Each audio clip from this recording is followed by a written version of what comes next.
Where have you been, you idiot? My family's been sitting hungry for an hour, and the New Year's table still isn't ready. And don't forget to buy gifts for everyone.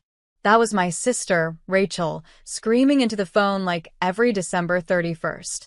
I stood outside the grocery store, snow melting on my gloves, phone pressed against my ear, biting my tongue. I'm Emma, 27, the reliable one. The one who always gives in. The one who covers everyone else's mistakes. Our parents were in the car beside me, silent. Dad's eyes met Mom's, a quiet exchange that said, maybe she deserves what's coming this year. Because Rachel had no idea, the surprise that was waiting for her tonight wasn't the kind that came in wrapping paper. She'd spent years barking orders, treating me like a servant, treating Mom and Dad like employees. Ever since she married into money, she'd acted like we were beneath her. But this year, for the first time, I wasn't going to bend. I slipped the phone back into my coat pocket and whispered, let her wait. Mom looked nervous. Emma, are you sure about this? Completely, I said, starting the car. It's time she finally learns what it feels like to be on the other side. Snowflakes drifted across the windshield as we drove toward Rachel's mansion, unaware that this New Year's Eve would end in ways none of us imagined. Rachel's house glittered like a showroom. Glass walls, golden lights, a luxury car parked beside the gate.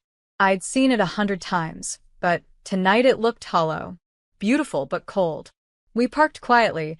I could already hear her voice through the door before knocking. Finally, she shouted the second she opened it. Do you even know what time it is, Emma? I said 6 o'clock, not 7. She didn't notice Mom carrying 2 heavy bags or Dad's limp from the cold. Her husband, Mark, sat on the couch scrolling through his phone, pretending not to hear. The kids, my niece and nephew, peeked out from behind the staircase. Even they looked tense, like they were trained not to speak until she said so. I forced a smile. Happy New Year, Rachel. She didn't reply.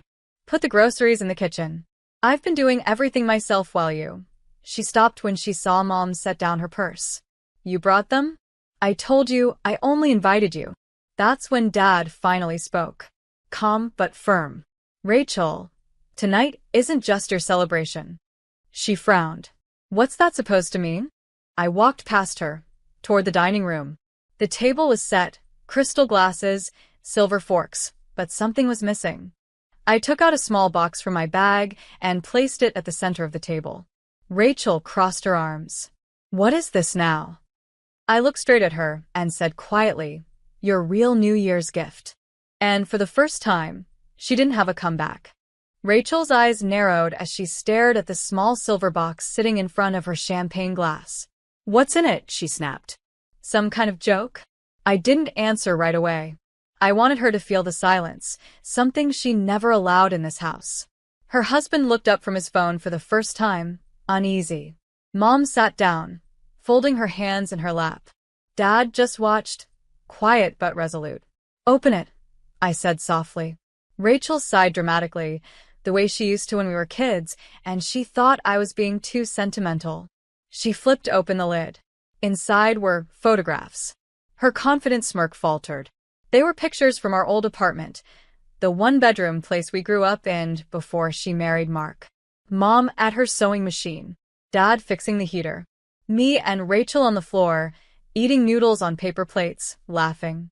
I found them in Mom's old trunk, I said. Thought you might want to remember who you were before the marble floors and crystal chandeliers. Her face hardened. You brought this for New Year's? Nostalgia? You think I have time for? I interrupted quietly. No, I brought them because you forgot. She blinked. Forgot what? I leaned forward. That we used to wait for you. That every year you promised to come home and never did. For a moment, Rachel's voice broke. Emma, this isn't. But I wasn't finished. Tonight, we didn't come to celebrate your perfect life, Rachel. We came to remind you what family used to feel like. And suddenly, the glittering room didn't seem so bright anymore. For a moment, no one spoke. The only sound came from the clock above the fireplace. Its ticking felt louder than the storm outside. Rachel set the photos down like they were burning her fingers. You can't just come here and make me feel guilty, Emma. I'm not here to make you feel guilty, I said quietly. I'm here to remind you that you have a family. Her eyes flashed. Oh, please. You think I don't care? I pay for Mom's medicine, Dad's therapy, your rent. Because it looks good on your Christmas cards, Dad interrupted, his tone sharper than I'd heard in years. Rachel froze. Mom reached across the table, trembling. Sweetheart, all we ever wanted was you, not your money. For the first time, I saw her blink back tears, but she masked it fast, picking up her wine glass to hide the shake in her hand. You don't understand how hard it's been, she whispered. Mark's business, the pressure, the parties. Mark looked up. Rach, maybe listen for once. Her glare could have cut glass. Not you too. That's when the lights flickered. We all turned. Wind howled through the old window panes. Power gone. The golden mansion dimmed to gray. Rachel exhaled sharply. Great. Perfect timing. I stood up. No, actually it is. From my coat pocket, I took out a flashlight and an envelope. I didn't just bring photos, I said, setting it down beside her plate. I brought the truth you've been avoiding for 10 years. Her face went pale. What truth? The power snapped fully out. Only the flashlight's beam cut through the dark, landing on the envelope and Rachel's shaking hands. The power outage turned her perfect dinner into a shadow play. The only light was my flashlight reflecting off her wine glass. Rachel's hand hovered above the envelope like it might explode.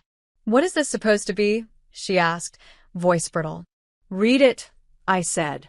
She tore it open, the sound sharp against the quiet room. Her eyes scanned the handwriting. Then she froze. It wasn't mine. It wasn't Mom's. It was Dad's, dated 10 years ago. He cleared his throat softly. I wrote that after your wedding, he said. We never sent it. Rachel's voice shook. Why? Because you stopped visiting, Mom whispered. We thought maybe one day you'd remember us without a letter to force it. Rachel began to read aloud, each line slower than the last. Rachel, we're proud of you. But we miss our daughter, not the stranger who sends checks. Success means nothing if it costs you family. Come home before it's too late. Her lip trembled. You kept this all these years? Dad nodded. Every New Year's Eve. The kids had come down the stairs now, clutching each other, sensing something heavy, but not understanding. Rachel wiped her eyes with the back of her hand, anger fighting shame. You think I forgot you? I worked this hard so you wouldn't struggle again. I stepped closer, flashlight steady. We never asked you for perfection, Rach. We asked for you. For the first time, her shoulders sagged. The fierce energy that filled her voice all her life, gone. Only silence, and the echo of what she'd lost. For a long moment, no one said a word. Rachel's fingers still clutched the letter, the edges crumpling as she stared at the words like they were a mirror she didn't want to face. I didn't forget you, she whispered finally. I just didn't know how to come back. Mom's eyes softened. Sweetheart. Rachel shook her head, tears cutting through her mascara. You all think I changed because of the money. But it wasn't that. After I got married, everything I did had to look perfect. I couldn't let anyone see the cracks. Mark's clients, his friends, even my own kids. They all had to believe we were the ideal family. Mark's voice broke the stillness. Rach, you didn't have to live like that. She let out a shaky laugh. Didn't I? Every time I messed up, he'd remind me how much he'd done for me. How lucky I was. And I started believing it. I started believing you were the reason I felt small, not him. The realization landed heavy. Mom reached for her hand. Rachel didn't pull away this time. Dad sighed. We never wanted to punish you, Rachel. We just wanted you to see who you were before someone convinced you weren't enough. Rachel pressed the letter to her chest. The lights flickered once more, then slowly came back to life. The room glowed again, but it felt different. Softer. Human. She looked at me through tears. Emma, I'm sorry. For everything. For the first time in years, I believed her. The digital clock on the oven blinked 11:59 p.m. 1 minute until midnight. Outside, the snow had softened, falling in slow silver lines against the window. Rachel stood slowly, still clutching Dad's letter. I ruined so many years trying to prove I was happy. Her voice cracked on the last word. You can't change the past, I said gently, but you can start the year with the truth. She looked at the photos again. Our childhood smiles frozen in a simpler time. Do you really think it's too late? Dad smiled faintly. It's only too late if you stop trying. Mark came forward, placing a hand on her shoulder. We can try again, together. Maybe we all need it tonight. For the first time, Rachel didn't argue. She reached for Mom's hand. Mom took it without hesitation. Then she turned to me, and it was like I could see the little sister I'd lost years ago standing there again. I should have been the one making dinner for you, she said quietly. Not the other way around. I laughed softly. We'll settle for dessert. Outside, fireworks exploded across the night sky. Bright, loud, beautiful. The clock struck 12. Rachel whispered, Happy New Year. Happy New Beginning, I replied. For once, there were no raised voices. Just laughter, light, and the smell of food warming in the oven. No mansion, no money, just a family rediscovering itself at the edge of a new year. And that was the New Year's Eve that finally changed everything. The night didn't end with fireworks or fancy champagne. It ended with something rarer, understanding.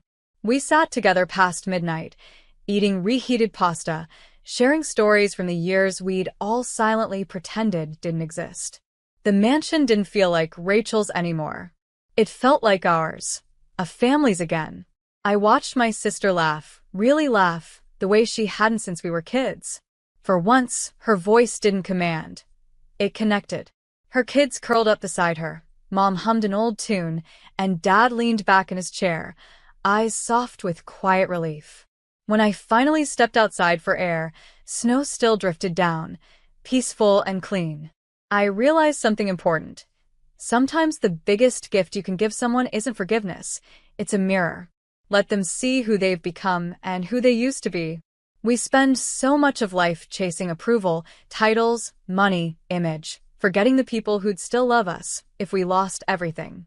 Rachel had to lose control to find her heart again. So if you're hearing this story, remember, the best New Year's resolution isn't to change your life, but to remember what already matters. Studio microphone moral: don't wait for power outages or old letters to remind you of love. Make that call.